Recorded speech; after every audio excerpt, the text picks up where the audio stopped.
Croix-Rouge est née sur un champ de bataille. Le 24 juin 1859, Napoléon III affronte en Italie l'armée autrichienne. C'est la bataille de Solferino. 40 000 soldats blessés sont à l'agonie. Beaucoup mourront faute de soins.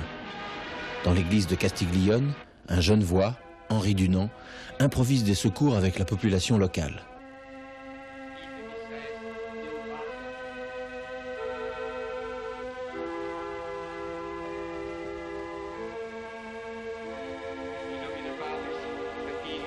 Il rentre en Suisse, bouleversé, et rédige l'un des premiers grands reportages de guerre, Un souvenir de Solferino. Dans ce livre, il imagine la création d'une organisation neutre destinée à protéger et à soigner les blessés militaires des deux camps. Son emblème sera une croix rouge sur fond blanc, hommage au drapeau suisse, mais aussi au sang croisé des combattants sur le drapeau blanc du parlementaire. Dès cet instant, Henri Dunant va consacrer sa vie à cette grande cause. En 1870, durant le siège de la Commune de Paris, il organise la protection des civils. Il prend des risques insensés pour obtenir une trêve des combats entre Allemands et Français. Pour la première fois, l'emblème, signe de neutralité et d'impartialité, interrompt les combats.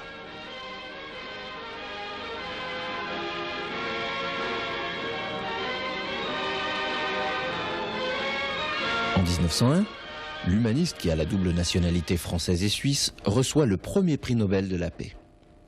Son œuvre ne s'achèvera pas avec sa mort. La Croix-Rouge est née, son emblème flotte désormais partout où les hommes souffrent et ont besoin d'assistance.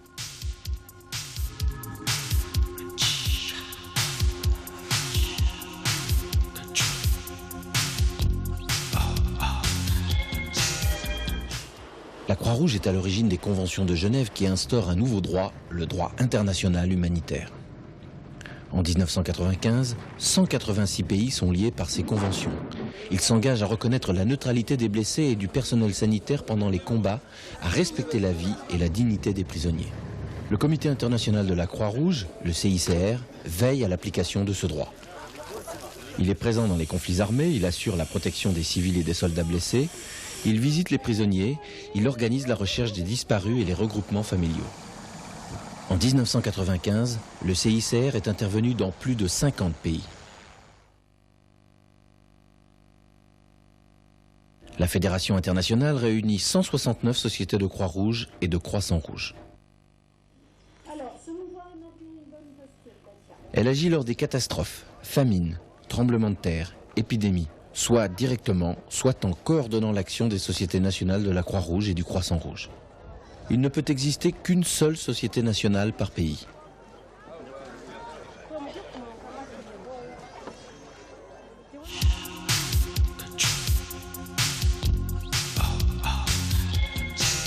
Le mouvement international de la Croix-Rouge et du Croissant-Rouge a adopté en 1965 7 principes qui guident son action. Au nom du respect de toute personne humaine, la Croix-Rouge s'efforce en toutes circonstances de prévenir et de soulager la souffrance des hommes. La Croix-Rouge porte secours à tout homme, quelle que soit sa nationalité, sa religion, sa condition sociale ou son appartenance politique.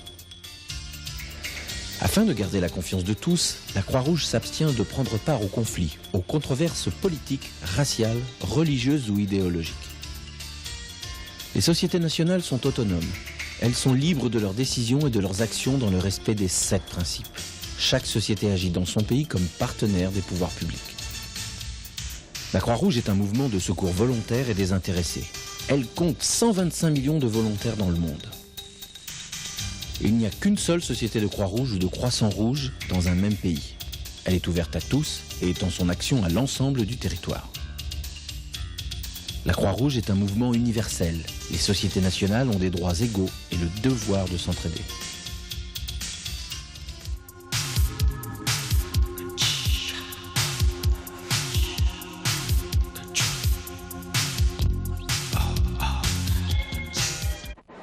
Fidèle à ses principes, la Croix-Rouge française porte secours à tous ceux qui souffrent.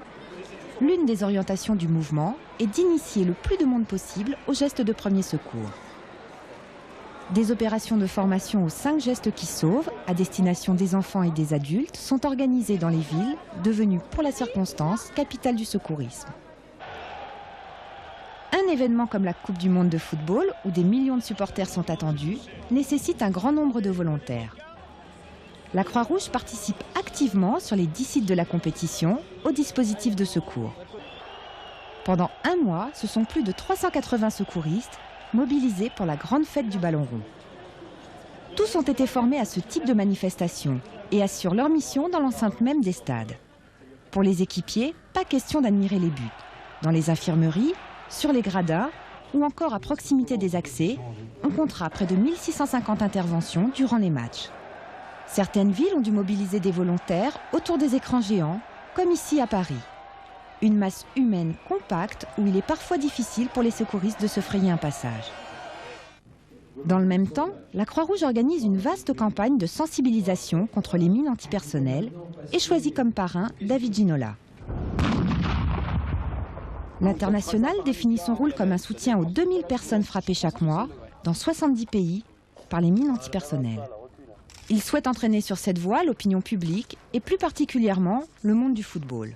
Pour mesurer l'ampleur de sa tâche, David Ginola se rend sur le continent africain et prend contact avec les victimes de la guerre des mines. Il visite les centres orthopédiques de la Croix-Rouge, assiste à une séance de déminage et organise même un match amical avec de jeunes mutilés. Des volontaires sont engagés sur tous les terrains de l'exclusion. Chaque hiver, des équipes de nuit proposent des hébergements d'urgence aux sans domicile fixe. Dans cette infirmerie sociale, on peut se restaurer, se laver, s'habiller et bénéficier d'un lit pour la nuit. Face au chômage de longue durée, la Croix-Rouge se transforme en entreprise d'insertion et offre des milliers d'heures de travail à des chômeurs en grande difficulté. Grâce à cette activité professionnelle, ils retrouvent leur dignité et récupèrent leurs droits sociaux. Depuis sa création, la Croix-Rouge est présente dans le secteur sanitaire et social. Au début du siècle, avant la création de la protection sociale, ces hôpitaux et ces dispensaires assuraient la prise en charge des plus démunis. En 1995, elle gère en France 660 établissements et services sanitaires, sociaux et médico-sociaux. Elle propose un large éventail de spécialisations. Par exemple, infirmières, assistants sociaux, puéricultrices, aides-soignants, secrétaires médicales, ambulanciers et kinésithérapeutes. Chaque année, 11 000 personnes sont formées au métier de la santé, métier où la passion va de pair avec la vocation. Réparties dans 62 sites géographiques, les 112 écoles ouvrent en France ou à l'étranger sur de nombreux débouchés. La Croix-Rouge française développe ainsi des activités de formation continue qui contribuent au perfectionnement des connaissances des personnels soignants et paramédicaux.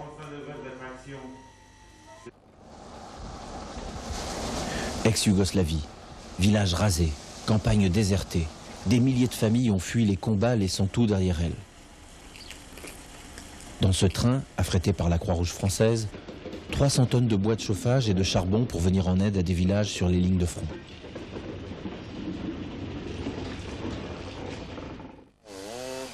À Patrache, ville martyre de Krajina, la Croix-Rouge organise et contrôle la distribution avec le concours des volontaires de la Croix-Rouge locale. Cette ville oubliée de tous survit grâce à l'aide quotidienne qu'apporte la Croix-Rouge aux 4000 personnes restées sur place. Dans ces paysages ravagés, vivent des personnes âgées qui ont refusé de partir. Conséquence de la guerre en Bosnie, 750 000 réfugiés ou déplacés vivent en Croatie. La Fédération internationale des sociétés de la Croix-Rouge et du Croissant-Rouge approvisionne régulièrement ces camps improvisés.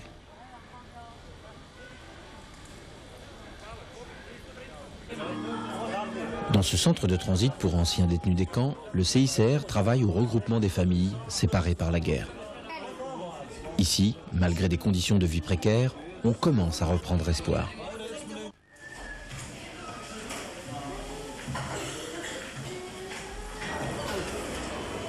« 50 familles ont été reconstituées et ont reçu l'autorisation de rejoindre la France. La responsabilité de ce rapatriement est confiée à une volontaire des missions internationales de la Croix-Rouge française. Les familles seront prises en charge par les travailleurs sociaux de la Croix-Rouge qui suivront leur installation.